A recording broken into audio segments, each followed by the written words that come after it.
Back to our channel கடாயும் கரண்டியும். இன்னைக்கு நம்ம சேனல்ல பார்க்க போகிறது வெஜ் குருமா எப்படி ஈஸியாக செய்யறது பார்க்கலாம் வாங்க.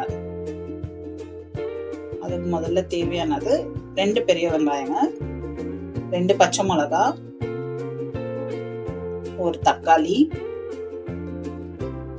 1 டீஸ்பூன் வேர்க்கடலை, ஒரே ஒரு பீஸ் தேங்காங்க.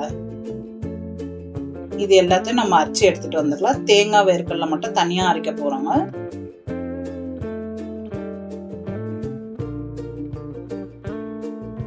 காய் எடுத்துருக்குது, காலிஃப்ளவர் கொஞ்சம் எடுத்திருக்கேன், கேரட்டு கொஞ்சம் எடுத்திருக்கேன், பீன்ஸும் கொஞ்சம் எடுத்திருக்கேன், கேப்சிகமும் எடுத்திருக்கேன். உங்க வீட்டுல பட்டாணி நூக்கல் இருந்தப்பறம் நீங்க சேர்த்துக்கலாங்க. வெஜ் குருமா நல்லா டேஸ்டா இருக்கும். அரைச்சிட்டு வந்துட்டோம் பாத்தீங்களா. தக்காளி வெங்காயம் பச்சை மிளகாய் அரைச்சது இது தனியா அரைச்சிருக்கோங்க. இப்போ இதுல வந்து தேங்காய் வேர்க்கடலை கொஞ்சம் சோம்பு சேர்த்துக்கோங்க. நான் சொல்ல மறந்துட்டேன். ஒரு 1/2 டீஸ்பூன் சோம்பு சேர்த்துட்டு அரைச்சிடலாங்க. நல்லா ஃபைன் பேஸ்டா அரைச்சிக்கலாம். நல்லா தண்ணி எவ்வளவு தேவையோ சேர்த்து அரைச்சிக்கலாம். இப்போ ஒரு பாத்திரத்தை சூட் பண்ணிக்கலாங்க.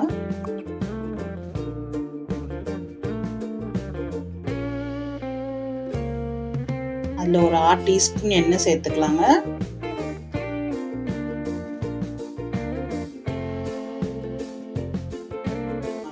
சேர்த்துக்கலாம். இப்போ அதுல எடுத்து வச்சிருந்தா பட்டை, லவங்கம், கிராம்பு, சோம்பு எல்லாம் சேர்த்துடலாங்க.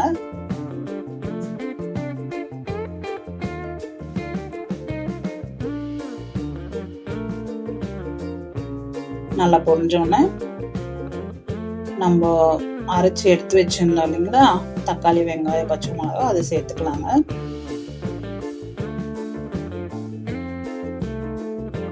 சேர்த்துடலாங்க. நல்லா கலக்கி விட்டுடலாம்.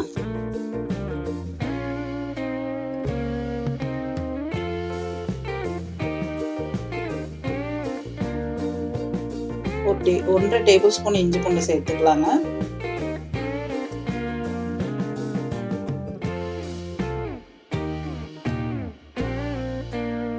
சாரி, கீழே போடனா மேல வந்துச்சு.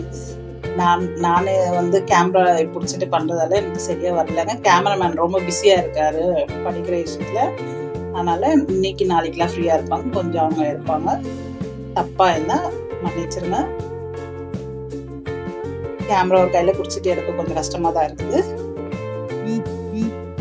நல்லா கலந்து விட்டு மஞ்சத்தூள் சேர்த்துக்கலாங்க. நல்லா கலக்கி விட்டுலாம். உப்பு சேர்த்துக்கலாங்க. இது நம்ம கொஞ்சம் தான் சேர்க்கிறோம். தேவையான பார்த்துட்டு நம்ம எந்த அளவுக்கு தேவையோ அப்புறமா சேர்த்துக்கலாங்க.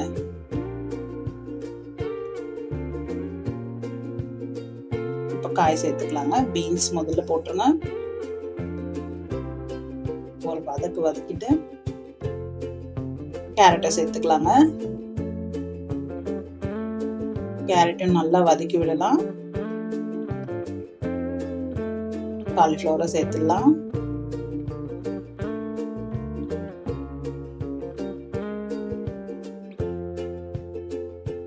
கேப்சிகம் இப்ப போடலங்க, நம்ம லாஸ்டா தான் போட போறோம்.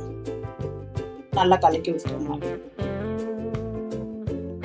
ஏன் கேப்சிகம் இப்ப போடலன்னா நம்ம வந்து இது நல்லா வேகணும். அது வந்து ஒரு 1/2 பாயில் இருந்தாலே போடுவோம். நல்லா டேஸ்டா இருக்கும். ரொம்ப வெந்துச்சுன்னா டேஸ்ட் இருக்காது கேப்சிகம். அதனால கொஞ்சம் நேரம் பொறுத்து தான் போட போறோம். பாத்தீங்கன்னா 1/2 டீஸ்பூன் மிளகாத்தூள் தான் போட்டிருக்கேங்க. வெறும் மிளகாத்தூள். 1 டீஸ்பூன் கரம் மசாலா. இது நல்லா கலக்கி விடுவோம்.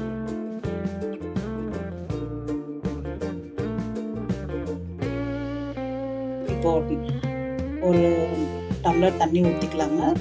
உங்களுக்கு எவ்வளவு திக்னஸ் வேணும் அப்படின்றது பார்த்துட்டு நீங்க ஊத்திக்கோங்க. காயெல்லாம் நல்லா வேகிற அளவுக்கு விடுங்க. நல்லா கொதிக்குது. இந்த ஸ்டேஜ்ல நம்ம வந்து ஒரு 1/2 பாயில் அதாயிடுச்சு. இப்போ வந்து இந்த காயை போட்டோம்னா கேப்சிகம் கொஞ்சம் பாதி வேக்காடு கொடுக்கும்போது நல்லா இருக்குங்க. இப்போ அந்த அரைச்ச தேங்காவே சேர்த்துடலாங்க. இதுலயே